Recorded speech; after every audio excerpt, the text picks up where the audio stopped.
The Detective Story. It was between 1920 and 1940 that the majority of detective stories were written and read, but this is precisely the period that marks the decline of the detective story as a literary genre. Throughout these troubled and frivolous years, crime stories, as they were called, this title includes the detective story proper, as well as the thriller, where the author follows the conventions of Grand Guignol, were in England a universal palliative equal to tea, aspirins, cigarettes, and the wireless. These works were mass-produced, and it is not without some surprise that we find that their authors include professors of political economy and Roman Catholics, as well as Anglican priests.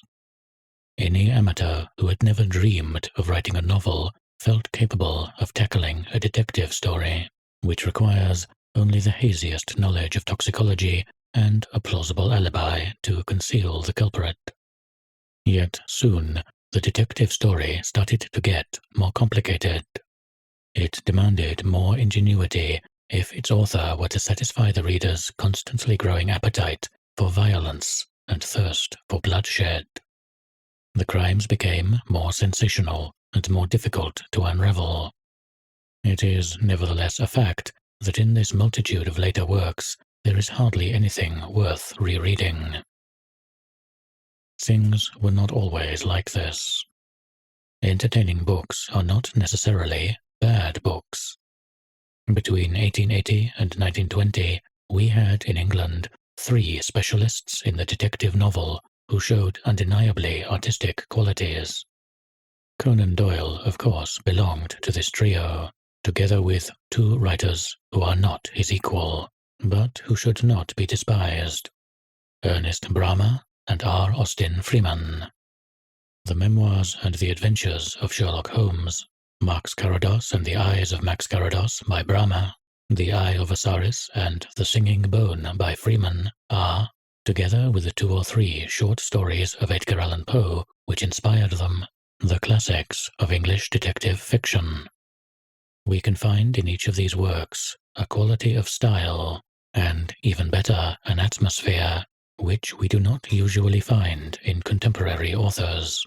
Dorothy Sayers, for example, or Agatha Christie, or Freeman Wells Croft. The reasons for this are worth examining. Even today, more than half a century after his first appearance, Sherlock Holmes remains one of the most popular characters in the English novel. His slim, athletic build, his beaky nose, his crumpled dressing gown, the cluttered rooms of his Baker Street flat with their alcoves and test tubes, the violin, the tobacco in the Indian slipper, the bullet marks on the walls, all this is part of the intellectual furniture of the Englishman who knows his authors. Moreover, the exploits of Sherlock Holmes have been translated into some 20 languages, from Norwegian to Japanese. The other 2 authors I mentioned, Ernest Bramah and R. Austin Freeman, never reached such a wide public, but both of them created unforgettable characters. Freeman's Dr. Thorndyke is the laboratory detective, the forensic scientist who solves the mystery with his microscope and camera. As for Ernest Bramah's Max Carados, he is blind, but his blindness only serves to sharpen his other senses, and he is all the better because of it.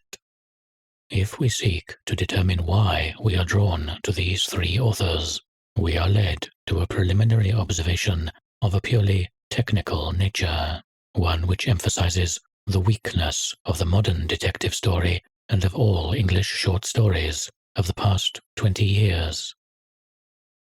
We can see that the vintage detective story, from Poe to Freeman, is much more dense than the modern novel. The dialogue is richer, the digressions more frequent. If the stories of Conan Doyle or Poe had been written yesterday, it is doubtful whether any editor would have accepted them. They are too long for the compact magazines of today, and their interminable opening scenes run counter to the current fad for economy. Yet it is by accumulating details which at first seem superfluous that Conan Doyle, like Dickens before him, gains his most striking effects. If you set out to examine the Sherlock Holmes stories, you find that the eccentricities and the perspicacity of a character are principally revealed in episodes which do not form an integral part of the plot. Holmes is especially distinguished by his method of reasoning by deduction, which amazes the good Dr. Watson. We can see an example at the beginning of The Blue Carbuncle. Holmes has only to examine a bowler hat found in the street to give a detailed and, as subsequent events prove, exact description of its owner. Yet the hat incident has only the vaguest connection with the main events. Several episodes are preceded by 6 or 7 pages of conversation which do not claim to be anything but digressions, pure and simple. These conversations act as a vehicle to demonstrate Holmes's genius and Watson's naivety. Ernest Bramah and R. Austin Freeman also write with the same contempt for conciseness. It is largely thanks to their digressions that their stories are literary works and not mere puzzles. The vintage detective story is not necessarily founded on a mystery, and it is worth reading even if it does not end with a surprise or a sensational revelation. The most annoying thing about the writers of modern detective stories is their constant, almost painful effort to hide the culprit's identity, and this convention is doubly annoying because it soon palls on a reader, who eventually finds the intricacies of concealment grotesque. On the other hand, in several of Conan Doyle's stories, and in Poe's famous story, The Purloined Letter, the perpetrator of the crime is known at the outset. How will he react? How, in the end, will he be brought to justice? That is what is so intriguing. Austin Freeman sometimes has the audacity to describe the crime first in minute detail, then merely explains how the mystery was solved. In the earlier stories, the crime is not necessarily sensational or ingeniously contrived. In the modern detective story, the key ingredient is almost always a murder. The formula hardly changes. A corpse, a dozen suspects, each with a watertight alibi. But the earlier stories often deal with petty crimes. Perhaps the culprit is no more than a third-rate thief. There may even turn out to be neither culprit nor crime. Many of the mysteries investigated by Holmes fade away in the broad light of day. Bramah wrote 10 or 20 stories, of which only 2 or 3 deal with a murder. The authors can indulge themselves like this because the success of their work depends, not on the unmasking of the criminal, but in the interest the reader finds in an account of the methods of detection so dear to Holmes, Thorndyke, or Carados. These characters appeal to the imagination, and the reader, if he reacts as he is meant to, transforms them into intellectual giants. It is now possible for us to make a fundamental distinction between the 2 schools of detective story, the old and the new. The earlier writers believed in their own characters. They made their detectives into exceptionally gifted individuals, demigods for whom they felt a boundless admiration. Against our present-day background of world wars, mass unemployment, famines, plague, and totalitarianism, crime has lost much of its savor. We know far too much about its social and economic causes to look upon the ordinary detective as a benefactor of mankind. Nor is it easy for us to consider as an end in itself the mental gymnastics demanded of us by this kind of work. Sitting in the darkness that accompanies him everywhere, Poe's Dupin uses his mental faculties without ever thinking of action. Because of this, he does not arouse in us quite the admiration which Poe feels for him. The Mystery of Marie Roget, a typical example of pure mental acrobatics, demanding from its reader the agility of a crossword puzzle addict, could only have appeared in a more leisured age. In the Sherlock Holmes stories, you catch the author taking evident pleasure in his display of virtuosity, which seems totally detached from the plot. It is the same with Silver Blaze, the Musgrave Ritual, the Dancing Men, or the sort of episode that allows Holmes to deduce the life history of a passerby from his appearance, or to astound Watson by guessing what he is thinking at that very moment. And yet, the work which these detectives were striving to accomplish was obviously important for their creators. During the peaceful years at the close of the last century, society seemed mainly composed of law-abiding people, whose security was disturbed only by the criminal. In his contemporaries' eyes, Dr. Moriarty was as demoniac a figure as Hitler is today. The man who defeated Moriarty became a knight-errant or a national hero.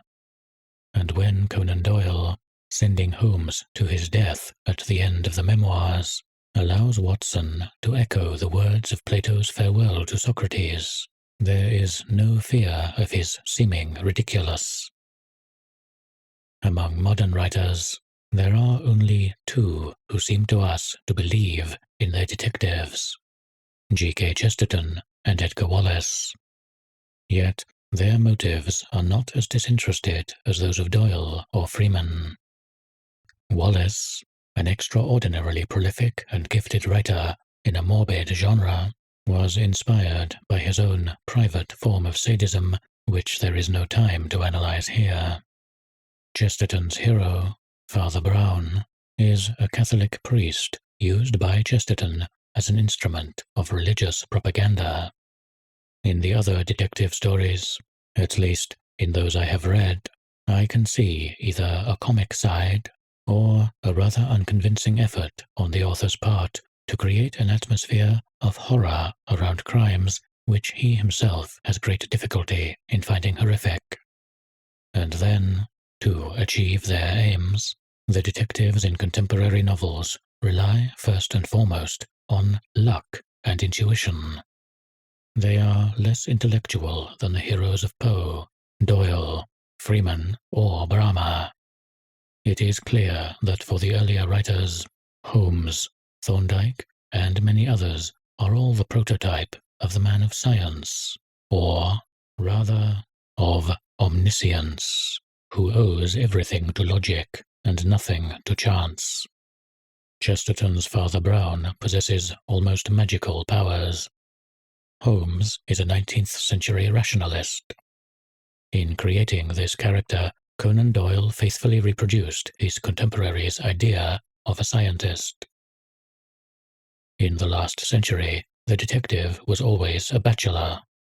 That must be taken as further proof of his superiority. The modern detective also has a marked taste for celibacy.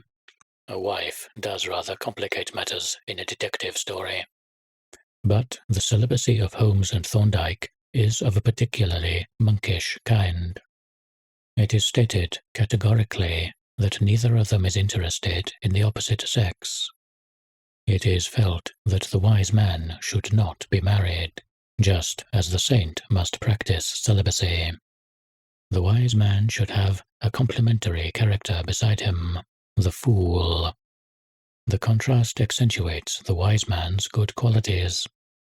This role is reversed for the police chief whose problems are solved by Dupin in The Purloined Letter. Jarvis, the fool who seconds Dr. Thorndike, lacks depth, but Mr. Carlyle, Max Carados's friend, is a well-rounded character. As for Watson, whose imbecility is almost chronic, he is a more likable character than Holmes himself. It is by design, and not accidental, that the early detectives are amateurs rather than police officers. It fell to Edgar Wallace to set the fashion for the professional Scotland Yard officer. This respect for the amateur is characteristically British. We can see in Sherlock Holmes a certain resemblance to one of his contemporaries, Raffles, the gentleman thief, the English counterpart of Arsène Lupin. Yet the unofficial role of the early sleuth serves once again to reveal superior gifts. In the early Sherlock Holmes stories, and in some Dr. Thorndyke adventures, the police are clearly hostile to outside investigators. The professionals constantly make mistakes and do not hesitate to accuse innocent people. Holmes's analytical genius and Thorndyke's encyclopedic knowledge only shine more brightly against the background of humdrum official routine. In this brief study, I have only been able to write at length about one group of writers, and I have not discussed foreign writers or American novelists, apart from Poe. Since 1920, the output of detective stories has been enormous, and the war has not slowed it down. Yet, for the reasons I have tried to stress, the magic wand of yesteryear has lost its power.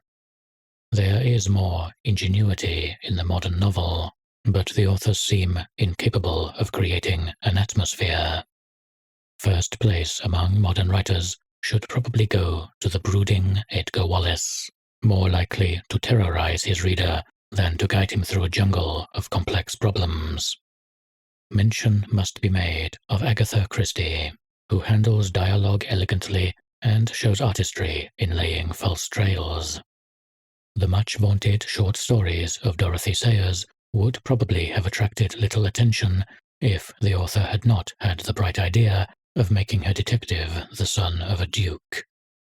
As for the works of the other contemporary writers, Freeman Willis Croft, G.D.H. and Margaret Cole, Guy Marsh and Philip MacDonald, they have scarcely more relevance to literature than a crossword puzzle.